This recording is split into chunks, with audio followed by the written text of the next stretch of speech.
श्री गणेशाय नमः। ओम गुरुवे नमः। हे गटगटवासी सद्गुरु दादा लक्ष्मी भगवान की जय। अज्ञान से ज्ञान में लाने वाले सद्गुरु को कोटि कोटि प्रणाम।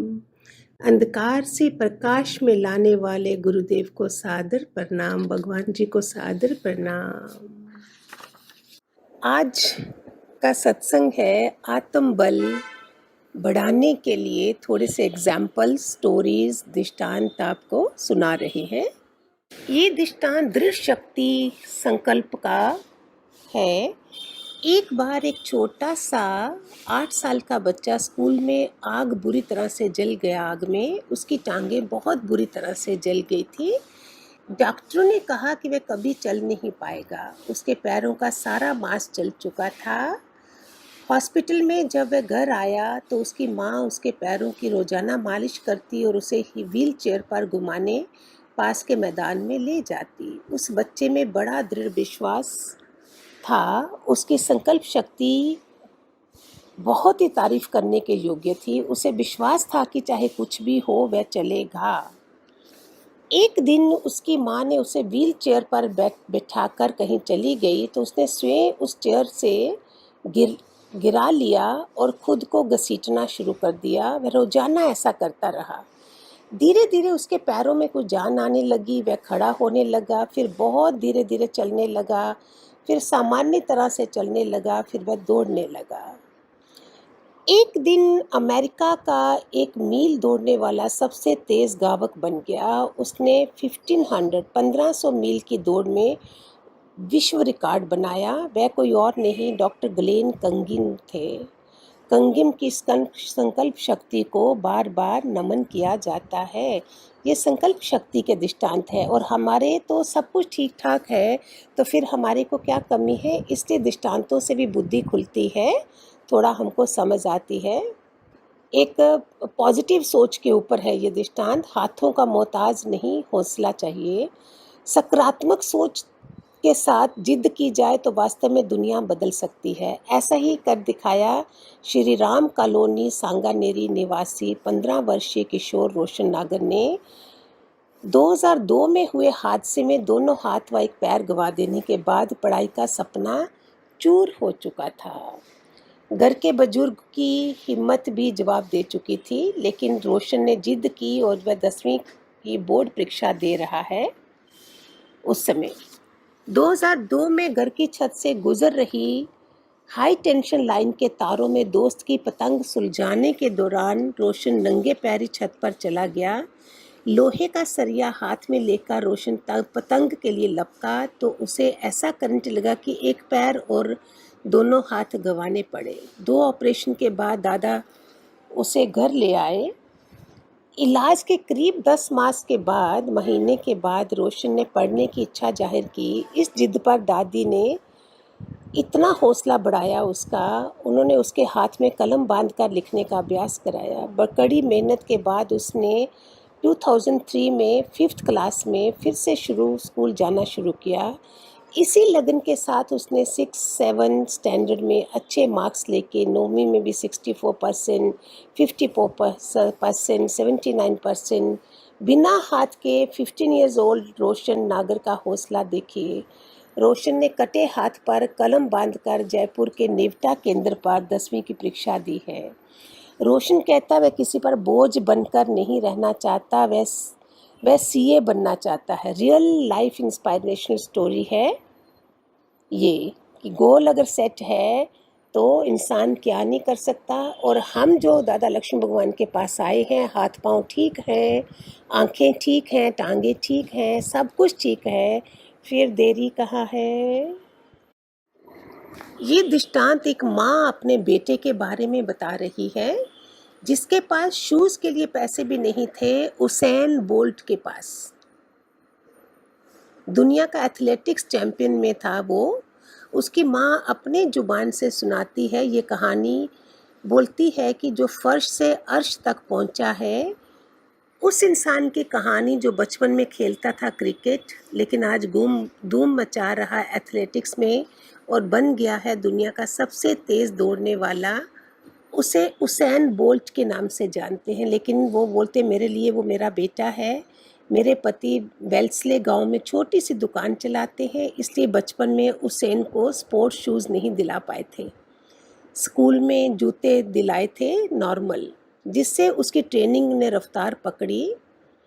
उसैन का जन्म जमैका के छोटे से गांव में हुआ था, जहां स्ट्रीट लाइट्स भी नहीं थी और पीने का पानी भी नहीं था, जहां बुजुर्ग आज भी गधे पर बैठकर इधर उधर जाते हैं और लोगों को पीने के लिए पानी का नल के सामने घंटों लाइन लगानी पड़ती है। उसैन बचपन में हाइपर एक्टिव था। अब 3 वीक्स हो गए तो उसे उसकी माँ बोलती है, मैं उसे बिस्तर पर लिटाकर कमरे से बाहर चली गई। जब मैं कमरे में आई तो देखा तो वो बिस्तर से गिर गया था, लेकिन उस पर चढ़ने की कोशिश में जुटा हुआ था। उसी समय मुझे लग गया कि ये साधारण बच्चा नहीं है। उसका जन्म तय समय से 1.5 सप्ताह बाद हुआ है। मुझे लगता है उसकी रफ्तार सिर्फ उसी समय धीमी रही होगी। मेरे पिता ने सबसे पहले ये नोट किया कि इस बच्चे में कुछ खास बात है। इसके बाद से उसकी माँ बोलती है कि उसैन के खान पान पर ध्यान ज़्यादा दिया गया। उसैन का एडमिशन विलियम निब स्कूल में कराया गया। वहाँ के प्रिंसिपल लोनथोप ने कुछ दिन बाद हमें बताया कि हमारा बेटा खेलों में बहुत अच्छा है, इसलिए उसकी ट्रेनिंग का ध्यान भी स्कूल में रखा गया। बीजिंग में जब उसैन चैंपियन बना तो खुशी देने के बराबर था। बीजिंग ओलंपिक में रिकॉर्ड बनने के बाद, उस सफलता के बाद गांव पर खूब पैसा बरसा रहा था। खूब पैसा किए बनाया उसने और अपने गांव में लगाया। देखिए, कुछ भी नहीं है, कितनी असफलता है, शरीर की कितनी हालत बुरी है। और वो लोग, ये संसार के लोग हैं, अगर उनमें इतनी हिम्मत है, हमें ब्रह्म ज्ञानी गुरु मिले हैं, हमें इसी जन्म में बार बार बार बार बार बार बार बार गर्भ में आवागमन से कौन रोक सकता है? कैसी विल पावर स्ट्रांग है, कैसी दुआएं हैं। ये भी दुआएं पुण्य कर्म होते हैं जो चेष्टा निष्ठा रखता है कि मैंने ये करना है। हमारे भगवान जी यही बोलते थे, विल पावर कितनी स्ट्रांग होनी चाहिए। जवानों से सीखो, सुबह कैसे चलते हैं, कितना इनकरेज हमें वानियों के थ्रू दिया था। ये आत्म विजेता जो है वही असली विजेता होता है। कहते हैं जिसने खुद को जीता उसने दुनिया जीत ली। अपने ऊपर विजय प्राप्त करने वाले को सबसे बड़ा योद्धा माना गया है।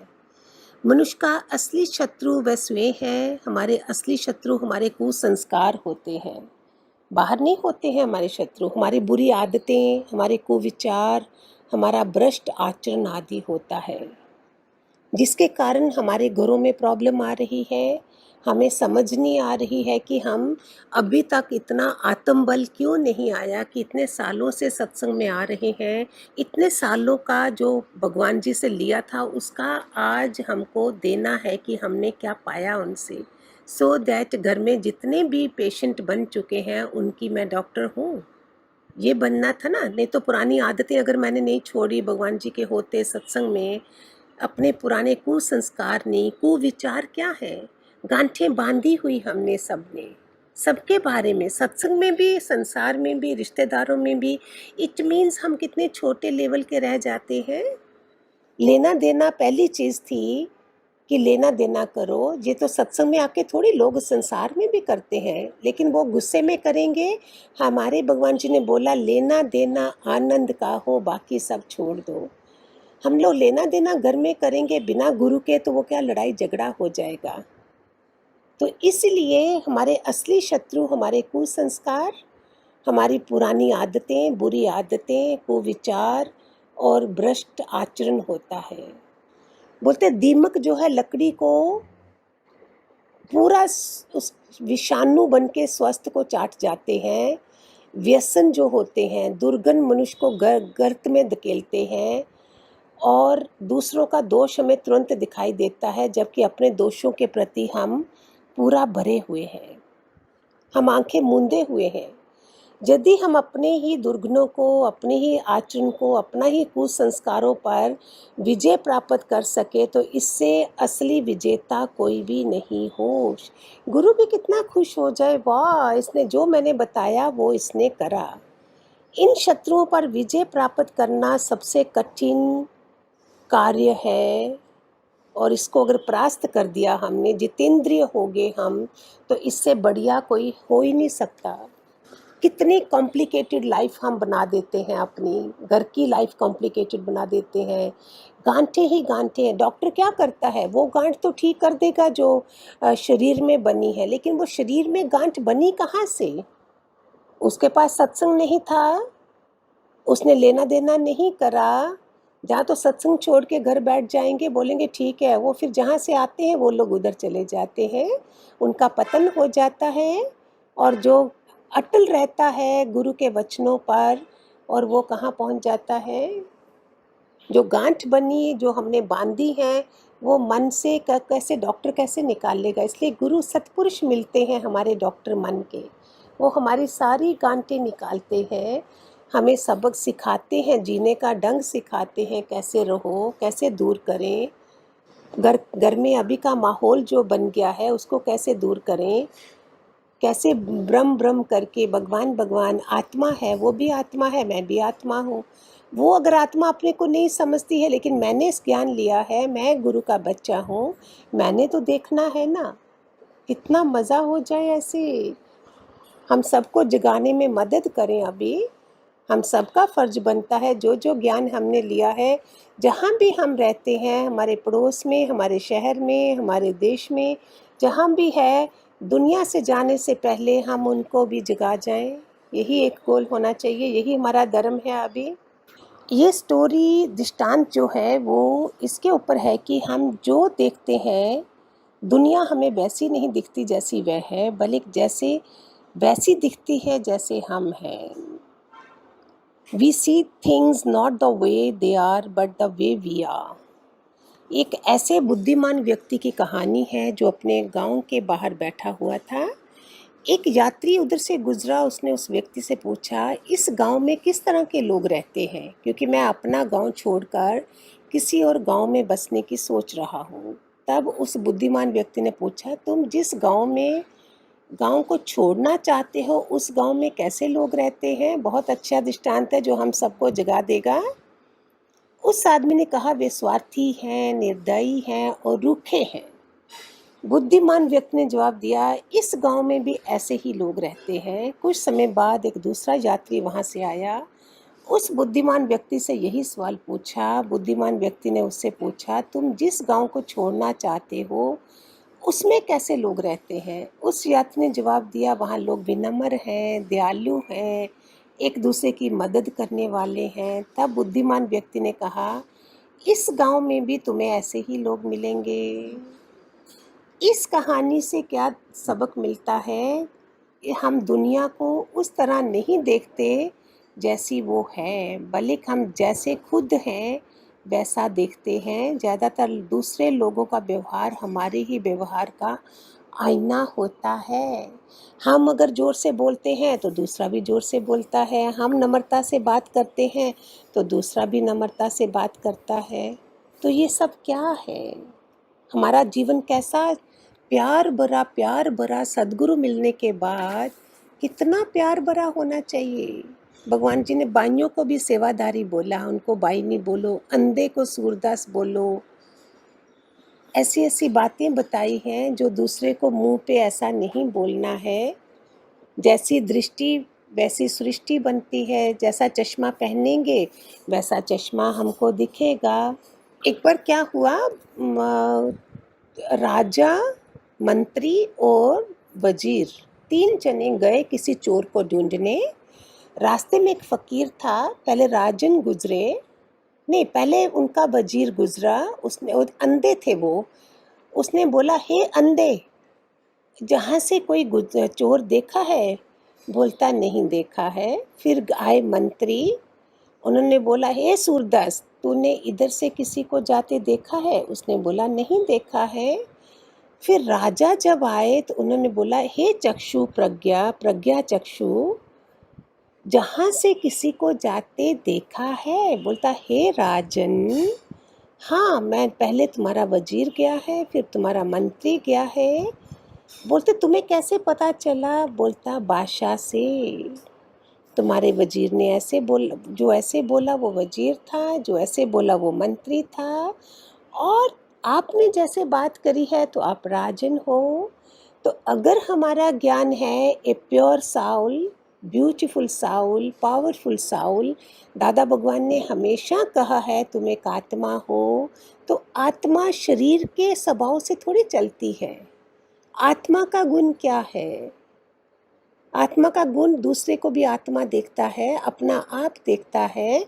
ये रोज रोज की वानियाँ दे रही हूँ भगवान जी की कृपा से, कि उन्होंने बोला था तेरी भाषा कैसी होनी चाहिए सत्संग में आने के बाद। हमारे बोलने का ढंग क्या होना चाहिए? सेठ सेठ से बैठता है, बाई बाई जात उससे बैठती है, ड्राइवर ड्राइवर से बैठता है। हम तो आत्मकार हैं, हमको कैसा होना है?